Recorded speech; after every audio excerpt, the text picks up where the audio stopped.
گہری باتوں کو سمجھنے کے لیے آپ کو گہرا ہونا پڑتا ہے، اور گہرا ہونے کے لیے آپ کو گہری چوٹیں کھانی پڑتی ہیں۔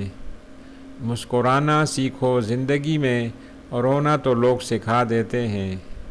بڑھاپے کے آثار آنے لگیں تو مچھلی کھاؤ، زیتون کا تیل استعمال کرو اور انار کا جوس پیو۔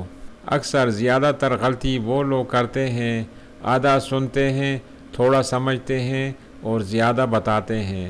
شوہر کا اپنی بیوی کو ہاتھ سے کھلانا بیوی کی غلامی نہیں بلکہ رسول اللہ صلی اللہ علیہ وآلہ وسلم کی سنت ہے۔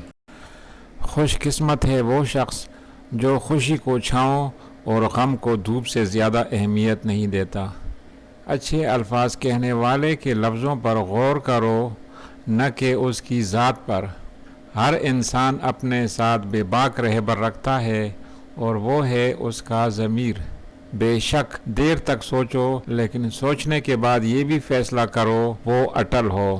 کبھی کبھی سنجیدگی کے خول سے نکل کر بے فکر کہوں کی جانب لوٹ آؤ تاکہ زندگی کا احساس رہے۔ قوت ارادی مضبوط ہو تو کائنات انسان کے سامنے سرنگوں ہو جاتی ہے۔ اگر کسی بندے کا اپنے خالق سے رابطہ نہیں ہے تو دراصل وہ دو پیروں پر چلنے والا جانور ہے۔ عمل کے بغیر دعا ایک ایسا جسم ہے جس میں روح نہیں ہوتی۔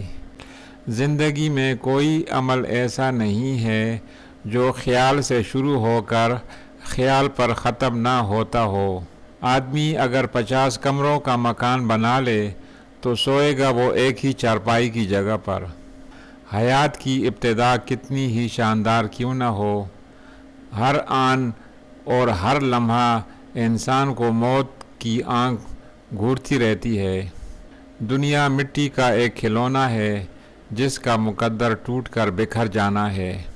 ایسا رویہ اپنائیے کہ دوست آپ کے پاس بیٹھ کر مسرت اور کشش محسوس کرے۔